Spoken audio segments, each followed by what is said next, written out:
Visakha Rishikonda beach blue flag వ్యవహారంలో అధికారులు తప్పుల మీద తప్పులు చేస్తున్నారు.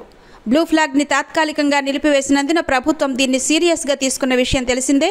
దీంతో అధికారులు టూరిజం డిప్యూటీ డైరెక్టర్ రమణను, టూరిజం అధికారి జ్ఞానవేణిని బాధ్యులుగా చేసి వారిని బదిలీ చేశారు. బ్లూ ఫ్లాగ్ నిర్వహణ బాధ్యతను డీడీ రమణ స్వయంగా చూస్తున్నారు. జిల్లా అధికారిని మొదటి నుంచి దూరంగా ఉంచారు. బ్లూ ఫ్లాగ్ వ్యవహారంలో ఆమెను బలి చేసేశారు. ఆమె స్థానంలో విజయనగరంలో పనిచేస్తున్న అవుట్సోర్సింగ్ ఉద్యోగి దాస్ను నియమించేశారు కూడా. అయితే ఒక అవుట్సోర్సింగ్ ఉద్యోగిని జిల్లా టూరిజం అధికారిగా ఎలా నియమిస్తారు అని లీడర్తో సహా కొన్ని పత్రికలు ప్రశ్నించాయి.